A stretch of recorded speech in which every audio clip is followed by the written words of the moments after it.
इस विजयदशमी के पर्व पर आप सभी को मैं बहुत बहुत बधाई और शुभकामनाएं देता हूं,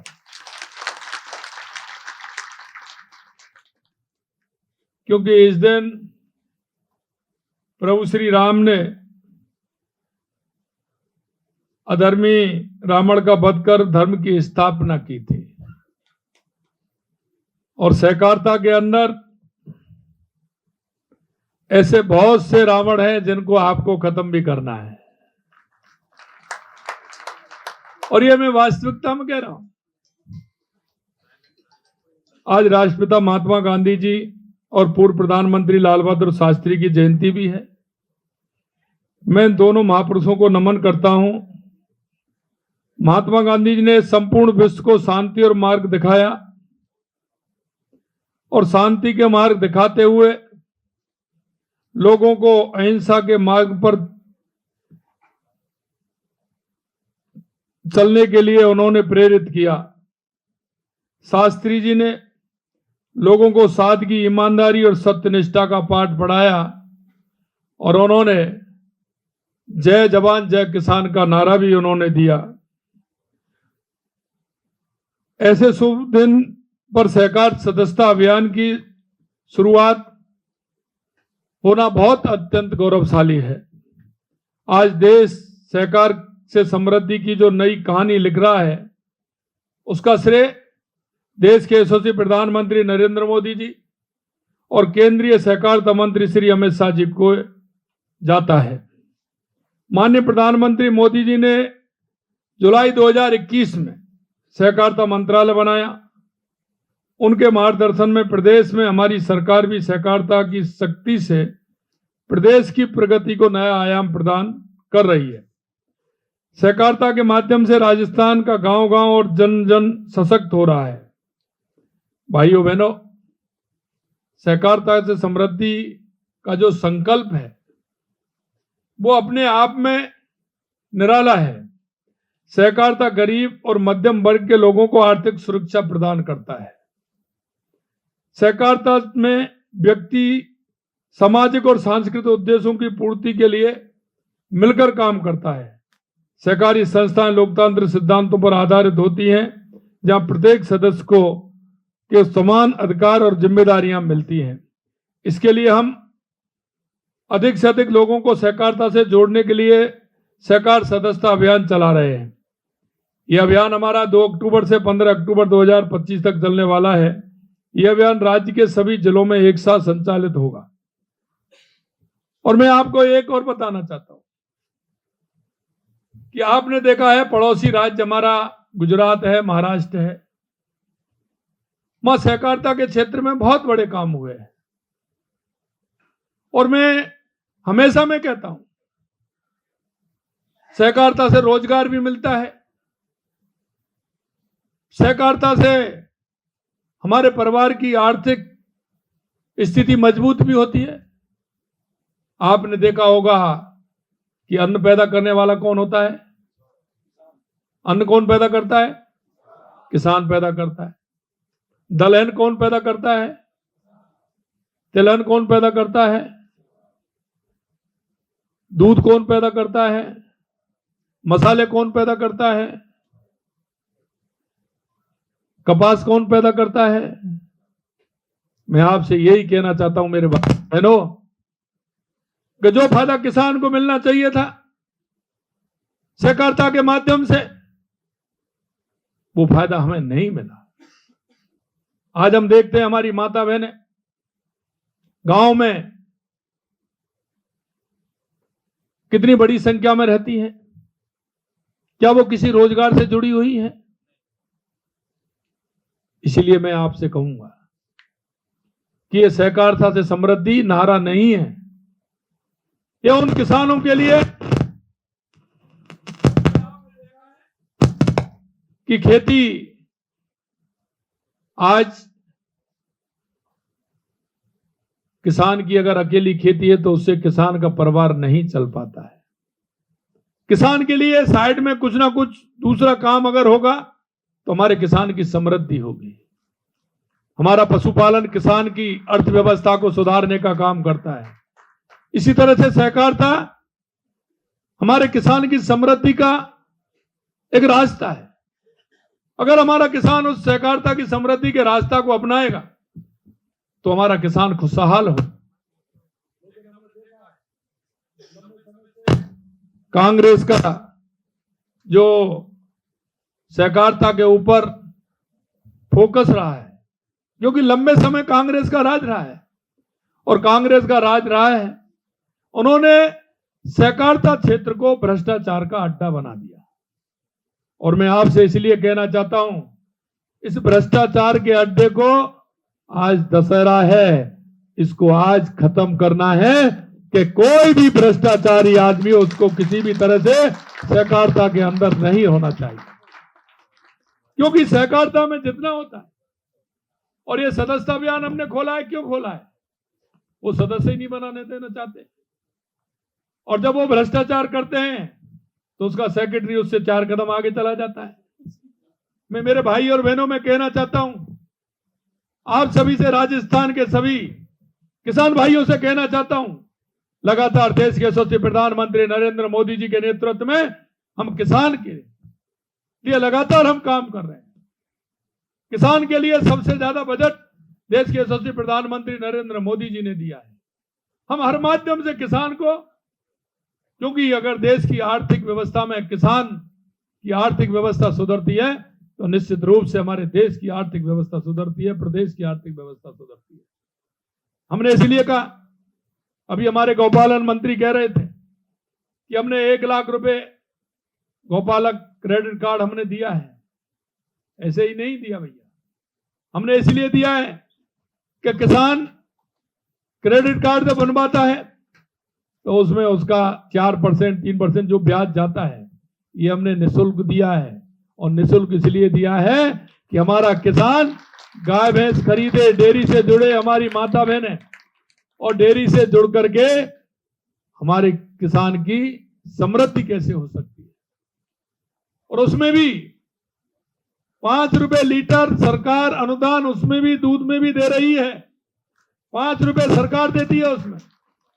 लेकिन मैं कहना चाहता हूं सहकारिता से जुड़े सभी भाई बहनों से कि ऐसे भी लोग हैं जिनका इंतजाम किया जा रहा है और किया है, लेकिन वो आपको करना है, वो आपके 5 रुपए भी खाते हैं, क्योंकि दूध होता है कितना, और उस टैंकर में मिला लाते हैं कुछ और आकर के वहां देते हैं, जिससे किसान की जो समृद्धि का पैसा है वो लोग खाते हैं, और वो उनका नाम लिखते हैं, नाम लिख करके डेयरी में देते हैं। ऐसे लोगों से हमें बचना है, और ऐसे लोगों को पकड़वाना भी है और जेल की सलाखों के पीछे डालना है, ये भी आपको जानना है। भाइयों बहनों, मैं एक बात और आपसे कहना चाहता हूं कि जब हमारी सहकारिता की क्षेत्र में जब हमारी समृद्धि होगी तो समृद्धि के आधार पर हमारे यहां दाल की मंगोड़ी बनती है कि नहीं बनती है? हम बाजार से खरीदते हैं कि नहीं खरीदते? दाल की मंगोड़ी बनती है, उसको खरीदते हैं। मूंग की भी बनती है, सोयाबीन की भी बनती है, और हमारे मसाले हमारे पैदा किसान करता है। और मसालों की अगर सहकारिता के रूप में अगर हमारी उसको बनाएंगे हम सहकारी समिति के माध्यम से, तो उसका पैसा किसको मिलेगा? किसान को मिलेगा कि नहीं मिलेगा? इसलिए मैं कहना चाहता हूं आपसे, हर क्षेत्र में हमें काम करना है। अभी कह रहे थे हमारे सहकारिता मंत्री, लगातार हम काम कर रहे हैं। मेरे भाई और बहनों, उस काम में आपका सहयोग बहुत आवश्यक है।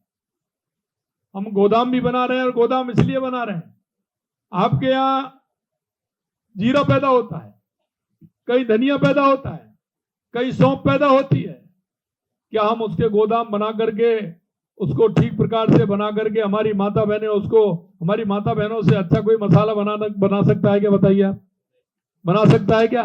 मशीन लगाइए, उसमें से पूरा साफ करिए, साफ करके उसकी पैकिंग करिए, वो पैकिंग हुआ मसाला आपके बाजार में आप जो बेचते हैं और वो ले जाते हैं, उससे 1.5 गुना बिकता है कि नहीं बिकता है? ये बताइए मेरे को। क्या हम सहकारिता के माध्यम से हमारी माता बहनों को जोड़ करके उनको सशक्त नहीं कर सकते? हमको उनको सशक्त करना चाहिए। अगर किसी को रसगुल्ला खाना है तो डेयरी पर आएगा कि नहीं आएगा? वो कह रहे थे सबसे ज्यादा मिठाई पिछली दीपावली पर हमने बनाई, हमने सबसे ज्यादा बेची, तो इसको सहकारिता क्यों नहीं कर सकता? मैं आपसे यही कहना चाहता हूं, हम सहकारिता से हमारे आने वाली पीढ़ी की बेरोजगारी भी मिटा सकते हैं, हम युवाओं को रोजगार दे सकते हैं, हमारी पढ़ी लिखी बहनें हैं उनको रोजगार दे सकते हैं। उनका पूरा कितने लोग लगेंगे? एक अगर सहकारिता में हम सभी को लेते हैं, कोई भी एक प्रोजेक्ट ले लीजिए आप, कोई दलहन का ले लीजिए, तिलहन का ले लीजिए, तेल कितना बिकता है, क्या तेल का नहीं ले सकते? और हमारी डेयरी है, और डेयरी के माध्यम से उस घर को उसके लिए दीजिए, डबल हमारी मुनाफा होगा कि नहीं होगा? कहीं ना कहीं हम पशु आहार संयंत्र में भी उसको काम में ले सकते हैं, पशु आहार संयंत्र भी हमारी सहकारी समिति लगा सकती है। हम सहकारिता से जुड़ करके समाज में किस तरह से समृद्धि ला सकते हैं, इसके लिए हमें काम करना है। आपने देखा है कांग्रेस वाले तो सदस्यता ही नहीं खोलते थे, हमने कहा अभियान चलाइए, हर ग्राम पंचायत में हमारी सहकारिता की समिति होनी चाहिए, हर ग्राम पंचायत में बनाइए। और मैंने ये और कहा है अब की बार हमारी बहनों को और युवाओं को सबसे ज्यादा उसमें जोड़ने का काम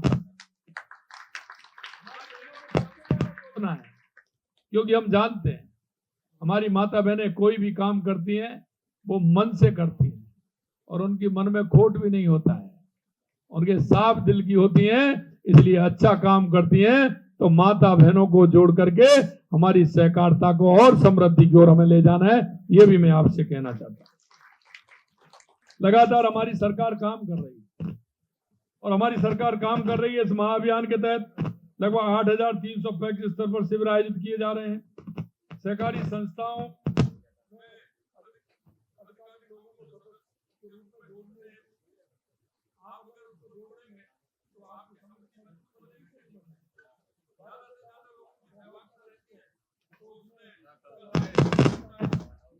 इस अभियान में 5 विभागीय गतिविधियां प्रमुख रूप से आयोजित की जा रही हैं। हमारा विशेष ध्यान युवाओं और महिलाओं को सहकारी समितियों से जोड़ना पर है, क्योंकि हम जानते हैं कि जब तक हमारी युवा शक्ति और महिला शक्ति सहकारिता आंदोलन से नहीं जुड़ेगी तब तक सहकार से समृद्धि का विजन साकार नहीं हो सकता है।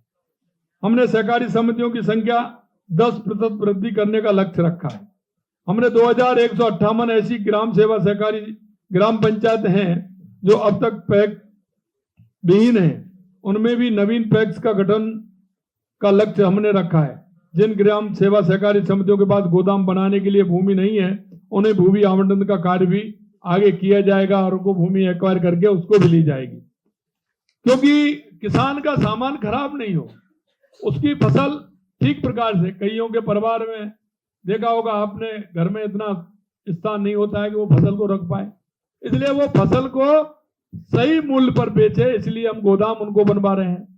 आपने अगर कोई भी स्टॉक करना चाहते हैं, सहकारी समिति कोई ऐसा अपना काम लेना चाहती है तो उसके लिए वो स्टॉक कर सकती है उसमें।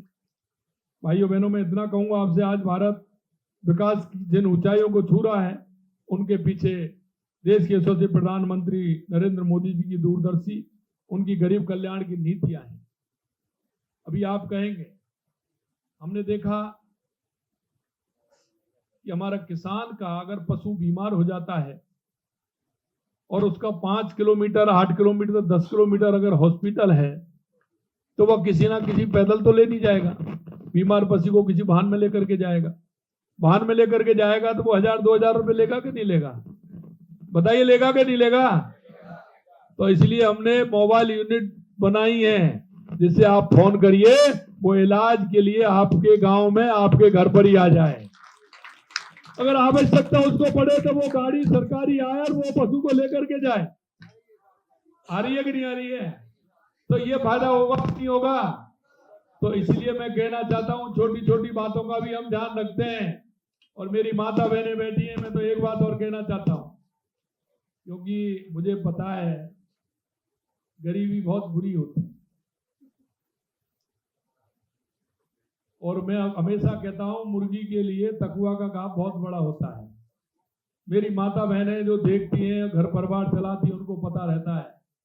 और मुझे ये भी पता है, मेरी माता बहनें बैठी हैं, जब ये डेयरी पर दूध देने जाती है ना, और लीटर में अगर कम रह जाता है तो पूरी बाल्टी को दूध को दे के आ जाती है। आती है कि नहीं आती है? और बच्चा अगर घर पे है तो उसमें थोड़ा पानी डाला, बाल्टी हिलाई और उसको सफेद पानी को पिला करके उसकी संतुष्टि करती है। मैं आपको सत्य बता रहा हूं। मैं माता बहनों, मैं आपसे यही कहना चाहता हूं कि इन बातों को कोई नहीं जानता है। मैंने देखा है, मैं किसान हूं, मैंने किसान परिवार में देखा है, दूध भी दिया है, और इसलिए मैं कहना चाहता हूं आपसे, आपके दुख और दर्द में पूरी तरह से हमारी सरकार पूरी तरह से शामिल है, पूरी तरह से उसका काम कर रही है। और इसीलिए आपने देखा होगा आंगनबाड़ी केंद्र पर हमारी सरकार ने पहले हम 3 दिन दूध देने का काम किया, जिससे उन नौनिहालों की मजबूत स्थिति हो, उनकी ग्रोथ हो। इसके लिए अब हमने 5 दिन कर दिया है। छोटे बच्चों को आप आंगनबाड़ी केंद्र पर भेजिए, उनको वहां पूरा दूध मिलेगा। वो इसलिए मिलेगा कि गरीब माता बहनें उनको दूध नहीं दे पाती, इसलिए उसकी जिम्मेदारी सरकार लेती है और उन बच्चों को 5 दिन सप्ताह में दूध देने का काम कर रही है। हम ये भी जानते हैं कि किसान की समृद्धि में अगर कोई दूसरा काम होगा, किसान की खेती बाड़ी से काम नहीं चलेगा, या तो उसका अर्थ का साधन पशुपालन होगा, या कोई दूसरा काम सहकारिता के क्षेत्र में लेकर के कुछ काम अपना वो अगर कर लेगा तो निश्चित रूप से उसको आर्थिक उन्नति उसकी होगी। और इसलिए हमने किसान को बिजली के क्षेत्र में भी आत्मनिर्भर बनाना चाहते हैं। इसलिए हमने सौर ऊर्जा के माध्यम से किसान को अन्नदाता के साथ ऊर्जा दाता भी हम बना रहे हैं, जिससे कि वो बिजली बेच सके। सोलर से उसको कुछ, क्योंकि सूर्य भगवान की हमारे ऊपर कृपा है, सोलर से किसान बिजली लेगा और जितना अपना काम चलेगा वो तो करेगा ही, लेकिन अगर उसको ज्यादा बिजली सोलर पर मिलेगी तो उसको सरकारी ग्रिड में दे करके उसका पैसा भी किसान लेगा, जिससे किसान की आर्थिक स्थिति मजबूत होगी।